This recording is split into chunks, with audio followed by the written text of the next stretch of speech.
We want to put out a sense, a belief system. We want to redevelop our belief system and our patterns of thinking to ones that are looking at the future in the way that we want it to unfold.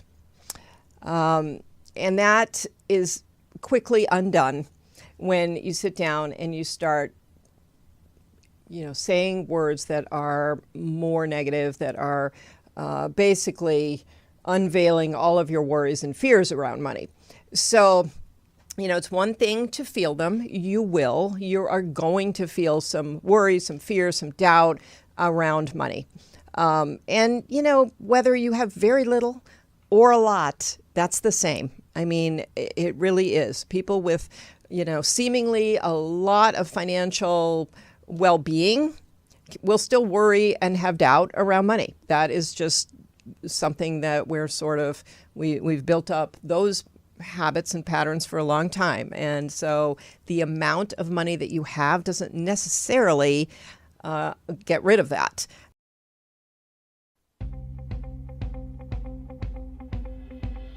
Your relationship with money matters. I'm Michelle Perkins, and this is the Money and You podcast, where I will be breaking down your relationship with money, offering tough love money tips, and a money dating plan that will focus on lifting the barriers to success to help pave the way for better money practices and increased wealth. It's time to take control to live a limit-free life. It starts today. Hello, and welcome to the Money and You Show. I'm Michelle Perkins, your host. Is that what I am? Yes. And I'm here today to have another solo show, a short one. And I'm kind of building a little on what we talked about last week. Last week we talked about your mindset and spending time with your money. Today I want to piggyback onto that a little bit, although it's perfectly standalone as well, about the words that you're using around money.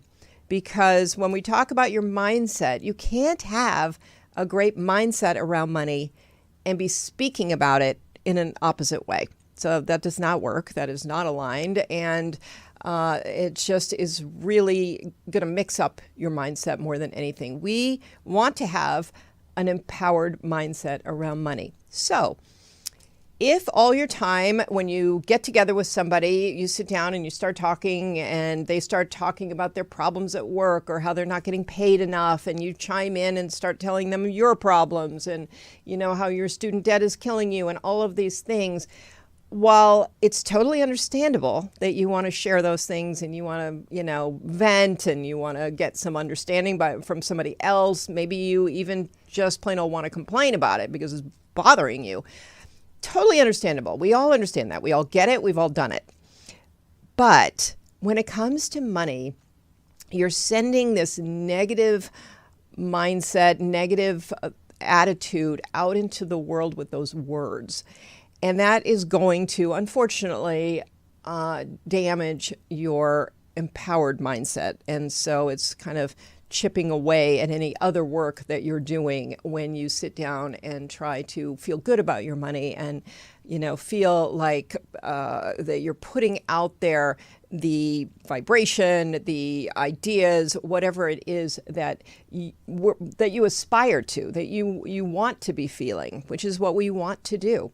We want to put out a sense, a belief system. We want to redevelop our belief system and our patterns of thinking to ones that are looking at the future in the way that we want it to unfold. And that is quickly undone when you sit down and you start saying words that are more negative, that are basically unveiling all of your worries and fears around money. So, it's one thing to feel them. You are going to feel some worry, some fear, some doubt around money. And, whether you have very little or a lot, that's the same. I mean, it really is. People with, seemingly a lot of financial well-being will still worry and have doubt around money. That is just something that we've built up those habits and patterns for a long time. And so the amount of money that you have doesn't necessarily get rid of that. Now, so it isn't a matter of, well, when I get enough money, I'll start speaking about it, in a more happy way. We need to do that now, because that's what leads us forward and helps us to manifest the future that we want. So to realize that, we have to be very, very, very aware of our words, and our words just fly out of our mouth. I have heard people who, it just makes no sense to me. They're kind of enlightened. They understand these things, and they'll still talk about money in this way, like, oh my gosh, I'm having so many money problems right now, or I'm so broke, or, I just don't know what to do about how to pay for something. So even people who know better, this is just so automatic. And I guess that's why I really wanted to do the show, because you might not, I'm sure you're not aware of how often you might be doing this, saying things to somebody else. You're saying them to yourself as well. So I think when we start changing how we speak to others and being more aware that way, it does make an impact and starts to naturally change the way we speak to ourselves. Because if you're catching yourself and trying not to speak about money in a negative way to other people, you're going to sort of automatically start catching yourself when you say these things to yourself as well.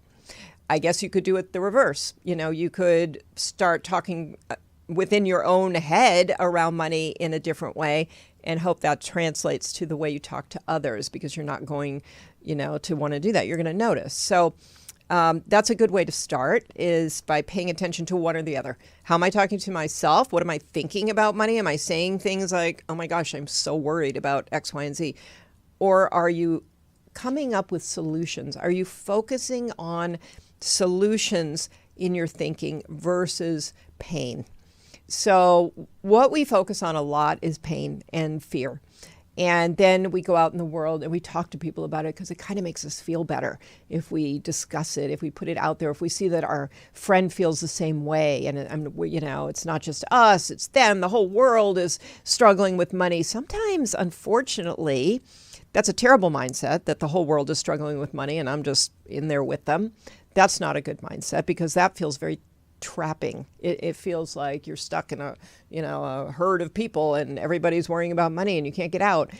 So obviously these worries, these fears, these feelings are derived from the thoughts you're thinking. So if you're thinking, I'm stuck, I have the salary that doesn't pay for the things that I want and I can't get past it, that's not a mindset that you want to hang on to. And when you tell yourself that, or when you start telling your friends that, or your coworkers, that happens a lot within the workspace as well, then you are complaining. You're feeling the pain and you're sharing the pain with other people who then also start sharing. So then there's this whole buzz around how negative it all is. And you're not giving yourself an opportunity to find solutions. You're fixated on what you don't want, and you're not looking for what you do want. There is a solution for every problem, including money problems. And so what we need to do is talk in terms of solutions. So you sit down with your friend and they want to talk about, something that is, you'll start to notice when you sit down with a friend and they start complaining. I actually did this with a friend yesterday. I was totally aware. We were taking a walk on the beach and I just launched into everything that I didn't like about the week before, because I hadn't seen her for a week. And I knew exactly what I was doing. I don't typically do it, especially with her. And so at the end, I'm like, I'm sorry. That just all needed to come out for some reason, and I'm moving on. And then from that point on, it was just a conversation about how to do things better, how to find solutions to some of the things that had not gone well. And so if you're more solution-based than pain-based in your conversation, it's going to go much better. Not easy. Again, this is really an exercise that I would ask you to do if you wanted my advice, to spend a week or two just paying attention to what is coming out of your mouth about money. When you're when you're out in the world, when, whether you're with friends or you're just, at the bank doing something with a teller. I mean, what are you saying about you and your money? Very interesting. It's kind of like if you don't really know where your time is going and you track time. That's a really important thing to do too. If you want to think about time as money, very important to track time, see how you're actually spending it. Because we're all, at the end of the day, I always say money, energy, and time are like three kinds of currency. They're all currency. So if you end the week and just go, gosh, I don't know where my time went, that's no different than ending the month going, I don't know where my money went. And if you're tired and you're just saying, I don't even know what I've been doing, but I'm so tired, all kind of the same. And what all of those are telling you is you don't know. You don't know what you're doing. So tracking it is super great. Anything that you track is, you just get so much insight. So if you track your time for a week, you'll see where your time is going. If you track your money by budgeting or, categorizing your spending and having a mechanism to track that, you will not be in the dark anymore. You'll know. You might not like what you see, but you'll know where your money is actually going. You'll know where your time is going. Same with your energy. Are you spending too much time with people who drain you? Are you, I don't know, working too late, sleeping too little? What is it? These are important things to know. The more we are aware of ourselves, that's really the only hope we have to change it. So if you don't track what words are coming out of your mouth about money, you really won't know. You'll think that maybe once in a while you make a comment, but not very often. It's kind of like snacking. Maybe I had a snack today, and really the reality is you probably had 3 or 4. Same thing. We just are unaware. So pay attention. See what you're saying about money. If you're saying empowering things, like I love to spend time with my money, I'm getting my money very organized, I'm really starting to pay down this debt. I was talking to a client and she was telling me how proud she was about this debt payoff that she was doing, and she was making that a priority. She really wanted to change some things in her business, which would have meant investing in it, but she said, no, I want to get this debt paid off first. I don't know if that was a good thing or a bad thing, but the point was she had a plan, she was invested in it, she knew what she was doing, she was finding a solution to this debt problem that she'd had. And she was talking about it very positively, and I could tell how good she felt about herself in doing this. And so, these words, you can tell when people use certain words, they actually make themselves feel worse about themselves with the words, or they make themselves feel better. So we want to be focused on words that make us feel better and that send a message of hope to ourselves and to others. Misery loves company. We love to complain because somebody else will come in and go, yeah, and I have that problem too. I get it. I can go there as well. So then we all kind of like talk about our problems and talk about the difficulties, and for some reason it's fun. I don't even know psychologically why it's fun, but it is, or it's satisfying in some way. But the reality is we can do that with the positives too. For some reason we do it a lot with the negatives, but with the positives, you can empower somebody else. You can say things about what you're doing with money in a positive way with no pain attached, but only like kind of excitement about what this is going to do for you in the future. And guess what? You'll inspire somebody else. You'll get somebody else thinking, oh, well, if she can do that, maybe I can tackle this money problem. So, or find a solution. See, I just said it myself. You have to be really careful. It's not a money problem. It's something in your life that needs an answer, needs a plan, needs a solution. So I'm just going to leave you with that today and hope that that helps you. Please start paying attention to, do you go out there and constantly say, oh, I can't afford this? Or do you say, I'm going to buy that as soon as I have X amount of savings, or I'm going to work that into my budget so I can afford to paint the house or whatever it is, instead of just sort of, going into what you can't do, what isn't working, what can't happen. Start looking at how you're going to either dismiss it altogether if it can't happen and not get into a story about it, or plan for it. How are you going to plan for it? Where's the solution? Just start tweaking your language just a little bit. Language is huge, makes an enormous difference, and this will shift your mindset. what you think, what you say, those things have to be aligned. And if you're working on your thinking, maybe you're meditating, maybe you're journaling, maybe you're doing things that are helping you to think in a more positive and empowered way.